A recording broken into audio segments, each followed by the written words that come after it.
Yeah. Lovely, isn't it? Oh, I can hear crows. Not so much anymore. What's wrong with crows? Crows are stupid.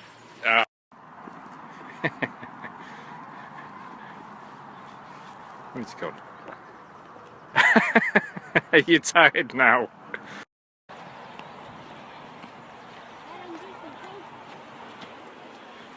Sports centre. Nice.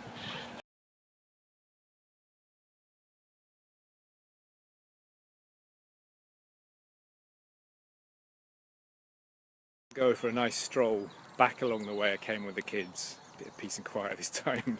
They didn't stop asking questions all the way there. It was funny. Jim will run this morning. What a shame. Got a meeting at 9:15. Damn, I arranged that wrong. Do it. Back, I'm gonna print out that forum post where I answer a question. Somebody says, "How would you make £3 grand in 30 days?" Quite a few people, contributed to that post.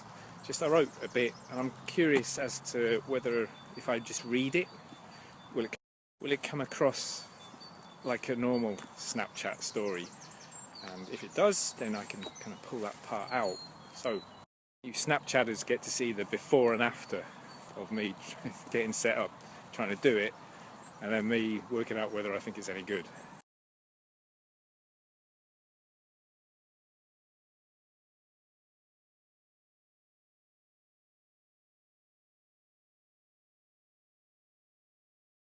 I've heard a few people talking about the Ghost Codes, that's plural, app a few times. It's a discovery app for Snapchat. So you go in and you register yourself and put your snap code up. Categorize yourself as being either business, marketing, vlogging, cool, sexy, whatever it is. Weeks ago when I tried to do it, it had, it was invitation only and you needed a password or something like that. I tried it last night and it didn't need a password, so you got straight in.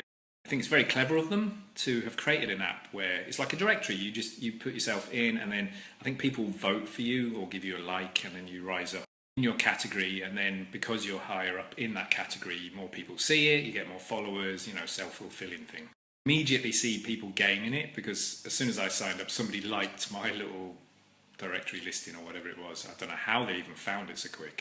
So just for fun, I went into a couple of categories and found all the people with hardly any likes, or whatever they're called, hearts, and I just gave them a few to see if they would do it back. But I don't like that kind of tactic. That's like the Twitter follow, unfollow bots and rubbish like that. Just curious. This morning, no more likes, which I think is good. I don't want that stuff to be working. I think Snapchat's done a good job making it so that you can't have bots creating Snapchat stories. So you have to physically hold the button down, create your video and various other things. Maybe somebody will sort something out, but who cares? The thing is, it's interesting. I wake up this morning and I'm tempted to delete my listing because I don't want it in there. Change my name from Andy Black to just AdWords, because that's all you can kind of see. You can see somebody's handle and their name, AdWords. I just want to put people off, because I really don't want random people just following my Snapchat stories, and maybe if I got feedback from these random people, it's not going to help me.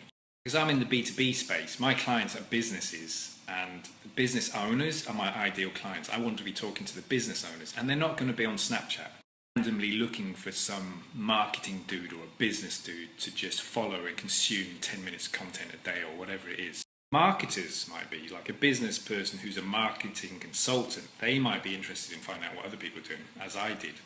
I'm more than happy to be found and interact with people who inhabit an entrepreneurial forum. They're close. They might not be a business owner yet, but they might be later on. And no, I'm not trying to catch them in a couple of years. Oh, I'll go hire that guy in 2 years' time. Relate to somebody who's in a job trying to get a business going, because I was that person, and I'm on a path and I've got further to go myself. Enjoying the journey, and I'm more than happy to look back and help other people who are a few steps behind me. When I was doing kickboxing in London, I would help other beginners in the beginners class that I was in. And the old Japanese gentleman who was the head of the school, he took myself and another guy aside and he said, "Do you know the secret to learning and going faster? The secret is to teach. Because you won't get it properly until you try and explain it to someone else. So that's part of the reason why I talk about stuff I've worked out and help other people, is because it helps solidify it in my head. And I get, if I've got 6 ways of explaining it, I understand it a lot better.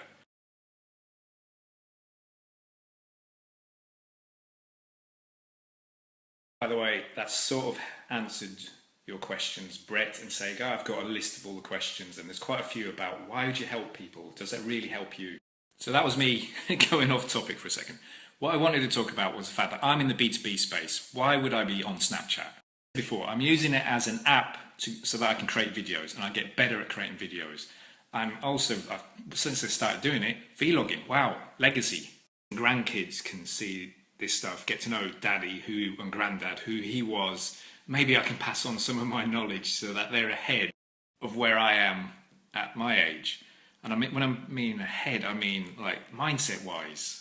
In a bank of video content every single day, and I can pull out little snippets of things that are good, maybe, and upload them later.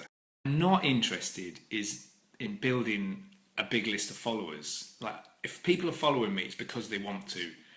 They likely want to get to the point where I am. Maybe they're a marketing consultant. I'm just guessing.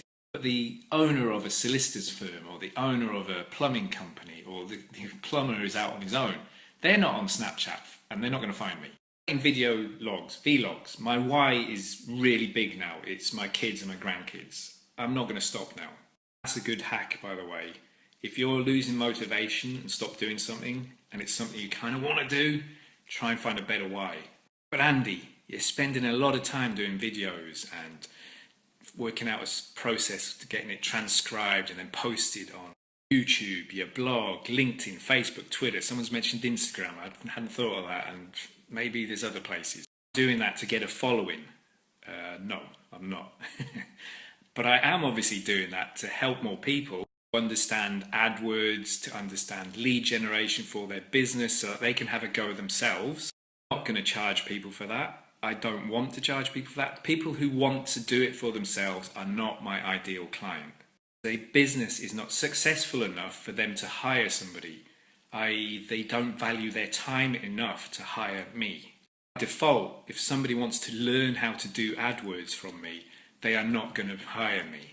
Not like I can train somebody to understand my 6 years of AdWords and 15 years of IT in a few flipping ebooks or membership sites. Give away for free little tips on how to get set up and avoid the common pitfalls. But Andy, how is this going to help your business? I was even asked this yesterday. Is this going to help your business? I think it will. Because what happened in the forum, the Fastlane forum, when I joined 2 years ago, I was coming from a different forum that had shut down, and I was looking for a home online because I like being online, chatting to people who get what the hell I'm talking about. Joined, I opened my briefcase of content that was actually sitting on my blog, and I started dropping them in to help people.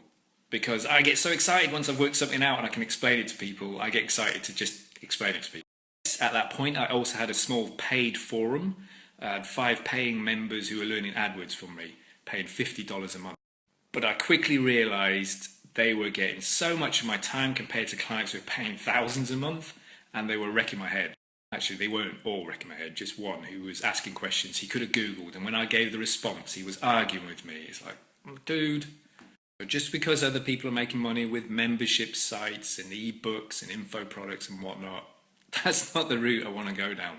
Busy business owners are likely not on membership sites and buying ebooks and stuff. But what I noticed in the forum is that after a while, I was starting to get work from the forum, not from people in the forum. So like I say, busy business owners often are not going to be in a forum because they're too busy.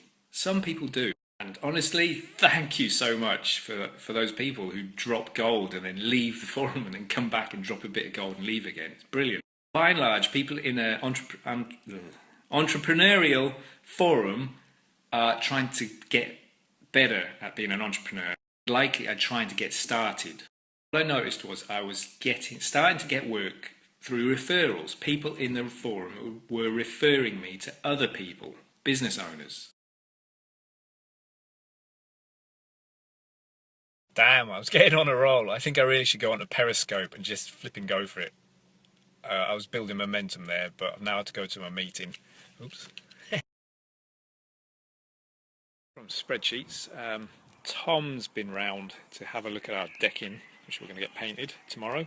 While he was here, we're looking at getting that manhole there lowered a bit because it protrudes. It's a bit dangerous for the kids. Dropped a little bit, one breeze block, and then get AstroTurf, artificial grass, on the top of the manhole. Here, he had a little piece and he just put it there. We'll get a thicker piece. He's got some with longer grass on it, which is great. Hides the thing that I had underneath, the rubber, which was green but showed up a lot more. Then we'll do something under the swings. I'm telling you that though, it's because Tom, he lives around here. We get him to do some of the painting for us, help us. Tom knows the guy who has all this artificial turf and does sort of maintenance work, who's just gone into business himself. I know him as well. He's a biker locally. Tomorrow, when he comes around to do the decking, painting it for us, or whatever it's called, Brian's going to come round with him. And we're going to have a look, see what kind of competition there is on AdWords and what the volume searches are that are relevant to whatever his offerings are, and whether it's worth trying an AdWords campaign to see if we can get him more work. Your mouth, talk to people. It helps if you want to get more work and business. And just have an attitude of wanting to help people. I said, oh, I could have a look at that, see if it's worth doing. He said he's going to come round in the morning.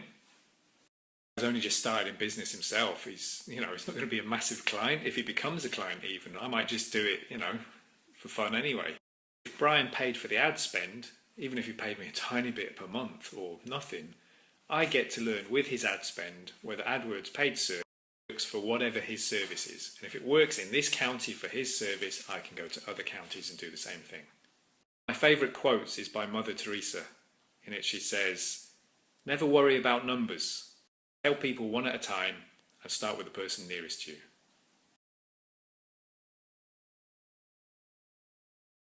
Sorry guys, I've just listened back to some of that and I'm missing the first word every now and then. I'll be a bit more careful. And Jordan, if you catch today's snap, you won't see this if you don't. Tom is your dad. You know that.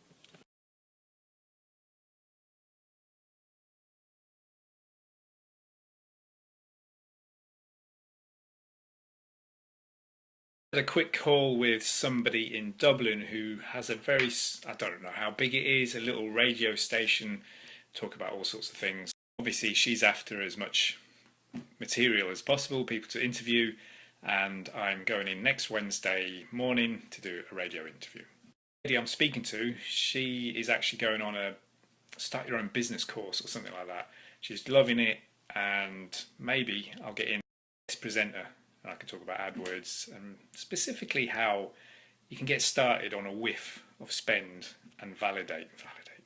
I hate all these startup words, by the way, and how you can find out if there's demand for the product or service that you're trying to sell before you go and spend thousands building a website and getting logos and business cards and all the rest of it done, and then afterwards finding out nobody's even searching for it. Which is fine, by the way. Of course you can go and sell products that people aren't searching for on a search engine like Google. It's just, I like to start there. Hopefully there's people already looking for what you're selling.